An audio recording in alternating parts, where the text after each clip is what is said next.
Okay, this is part two. We're now going to actually start to process these data down. Um, there are several ways that you can do this. Some are like really complicated scripts. So I'm going to show you one of the easier ways to do it. So in working in Excel, if you haven't worked in the spreadsheets, one of the things that Excel does, it's got this little blue box, that green box that you can grab and drag down there. One of the cool things about that is if it's a number and you drag down, it will just duplicate that number. But if you have like two numbers there, so there's one, two, I can drag this down and it will duplicate the numbers down. It'll populate a category. So just by pulling this one down here. Another thing really quick about using Excel is if we want to write a formula, we use the equal sign.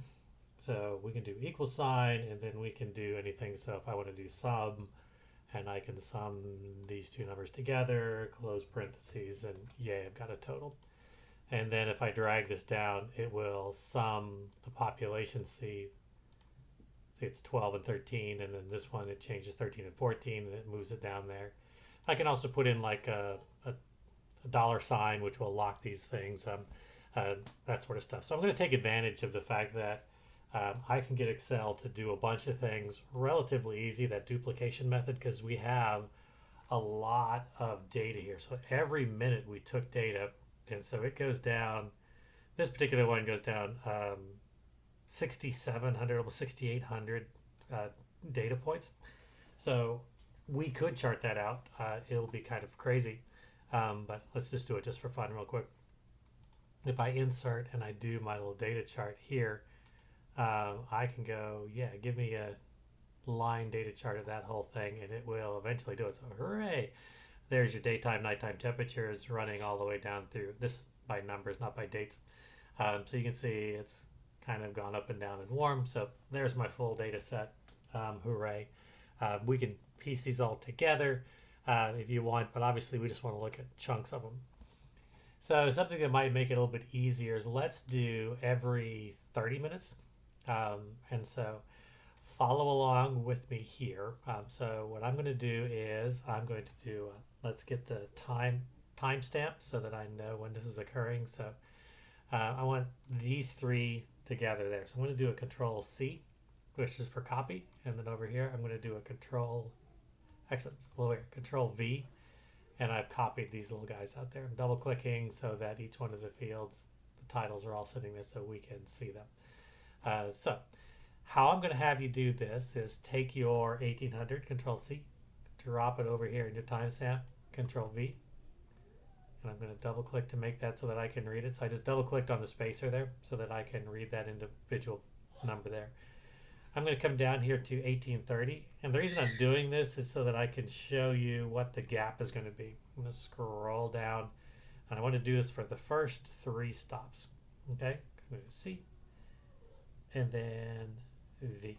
Okay, so I've got my first stops there, and there's a reason that I did that, and I'll show you. I'm going to use the population feature here in a second. So what I want to do is I now want to take what was the average for this hour for the temperature. So this first category is temperature. So I'm going to do equals average, then open parentheses, and I can type this in or I can drag it down. So I'm going to click and hold and then drag down, and I'm going to populate all the way till 1829. I don't want 1830 because that's going to be my next segment. So if I let go, I've got my number. So B35 to B64. I close that parentheses off and I hit enter. And then my average temperature at that point in time was 70.28, blah, blah, blah, blah, blah. Very detailed about the numbers that it's pulling off there. I can do the same thing if I populate. I'm going to scroll over just a little bit because it's cutting off a little bit. You can do a quick way is just Control C, Control V. And what it did is it actually took these numbers and it shifted over one column. So see they're in column C from column B. So that's an easy way to populate it, but I'm just going to write out the formula again so you can see how to put these in there. So equals starts our formula, average, open parentheses. Now I want the relative humidity from 1800 all the way down to 1829. I close parentheses and then hooray. So now I've got the three numbers that I want to play around with. So I'm going to highlight these two guys. I'm now going to go Control C, and then Control V. And now I'm going to scroll down, and what I ended up doing was taking the average here. You can see from 65 to 94. This one is from 35 to 64, 65 to 94. So those are the next ones. Now, here's the trick we're going to do that is going to help us pull our data in. Actually, I need this to be a value.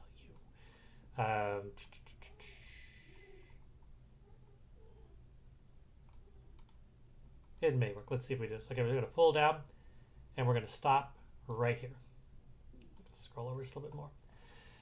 So what this is going to do is, actually let me hit escape so that I don't have anything highlighted.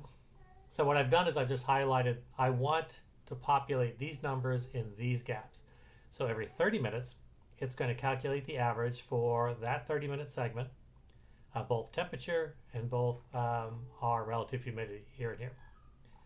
So if I grab this little critter right there, and I'm just going to pull down all the way to the bottom, and I'm just going to let the thing roll. It's super exciting. And we're going to take all the data. And so we're going to basically end up doing is gathering all of our data and taking 30-minute chunks, taking the average of the 30-minute chunks. Now we can be more specific if we want to.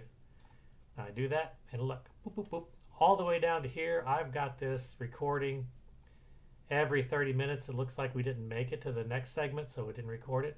It's brought in my date, so there's my time. There's my time. It's still on a 30-minute process there, so it looks like this data, there's no holes in the data.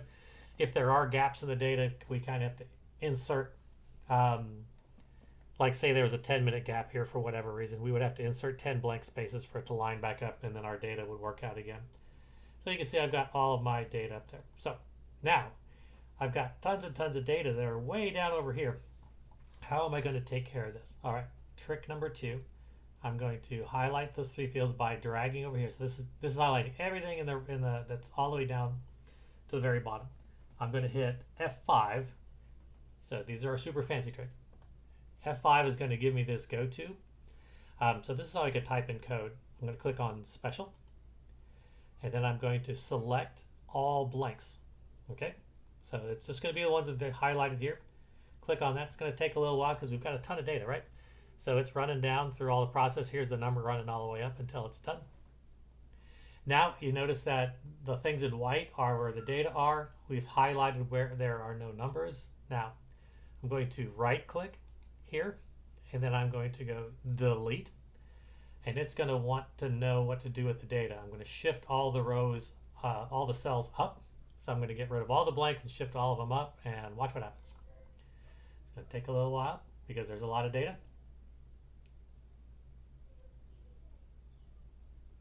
See if I break it. That's the fun thing. But we are dealing with 68,000 records here in Excel, so we will wait for it to finish up here. But in theory, we're going to have every 30 minutes, we're going to have the average temperature and average relative humidity. In this particular case, this is the neutral roof, and we'll know exactly what our temperatures are every 30 minutes throughout the day for the last couple of months. Still processing. Hopefully we didn't crash it. La, la, la, la, la. There we go. Look at that. Haha. I was just about to give up hope. So there's just one last thing that we need to do. So I'm making sure that our numbers are still gapped here. These are actually formula. And so another thing that we could do, and I probably should have done this first, but I can highlight all of these guys here, and I'm going to go down. You'll notice that my data for every day, that it's still long, but it's not as painfully long as it was because it's every 30 minutes. So I'm going to come down all the way here. I'm going to do Control C, which will copy it. And I'm going to go back to the top. And in this very first box here, I'm going to go Control Paste, but I'm going to do Paste Values. So boom. Paste values, which means now that I no longer have a there's no longer a formula holding it. These are the actual numbers. Cancel. No. These are the actual numbers that are located there. So now if I want to run a really quick temperature range based on every half hour. I'll just stop right there. I can do insert and I can do my chart, and then I can do my chart here, and there's our relative humidity and temperatures goes up in a day. So up and down every single day.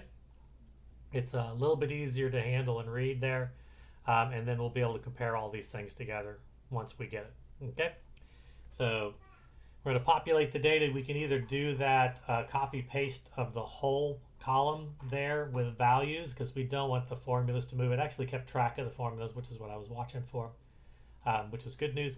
And now I've got my stamp. If I just wanted to do, say, let's look at April. Sometimes it's easier if we just look at